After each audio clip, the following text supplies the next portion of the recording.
For years, profanity, sexual content, and violence have influenced movie ratings. However, tobacco products have not. This issue needs to be addressed and changed to prevent youth from starting using tobacco products. Tobacco companies have been using movies to convert their deadly products into social norms, and it's no surprise they've been doing this for decades.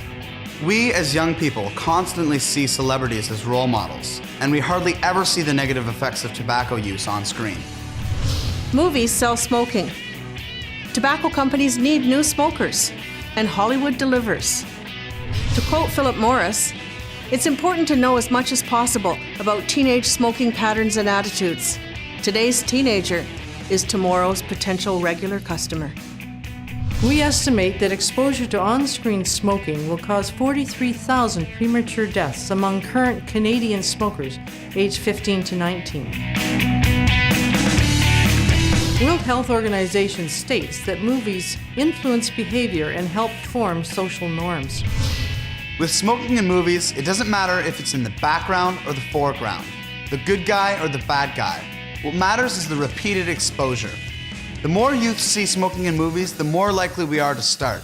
This is serious when we consider that youth watch movies more than any other age group. Many health organizations in Canada and the United States agree the scientific evidence is clear. Smoking in movies causes young people to smoke.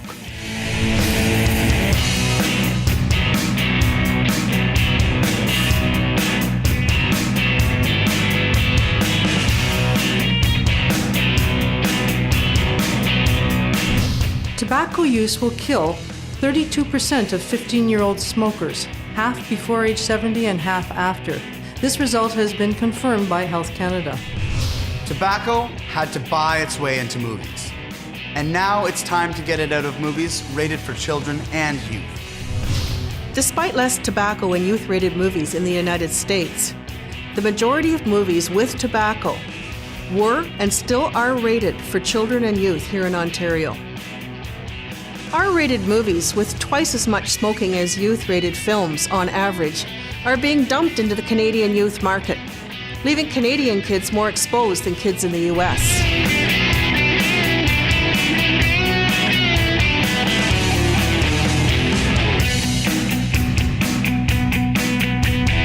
There's still lots of smoking in movies rated PG-13 in the United States. And even when some Hollywood studios, like Universal, Warner Brothers, and Disney, reduce smoking in some youth-rated films, smoking remains twice as heavy in R-rated films. When those R-rated films cross the border into Ontario, they're almost all rated 14A or PG, so kids can see them. So even when there's progress in the United States, it may not make kids as safe here in Ontario. So what is the solution to this problem? Make movies for teens and children smoke-free. As a parent, it seems crazy that we know the influence that smoking in movies has on young people and the harmful effects of tobacco products. In March 2011, 73% of people surveyed supported taking tobacco out of movies that were rated for children and youth. A rating change in Ontario is about protecting children and youth from future tobacco addiction. Reforming Ontario's movie rating system would not only help shield Ontario's kids from on-screen exposure, it would set a precedent and send a powerful signal to the U.S. media companies.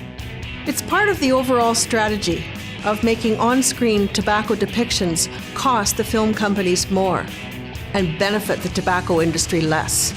Otherwise, we'll all continue to pay for smoking in the movies with our kids' future health. Because of our Ontario rating system, our children and youth are exposed to an estimated 60% more of tobacco imagery as compared to their U.S. counterparts. We need your leadership to ensure that movies rated for youth and children in Ontario are tobacco-free. Go to smokefreemovies.ca today to support smoke-free movies for youth and children in Ontario now.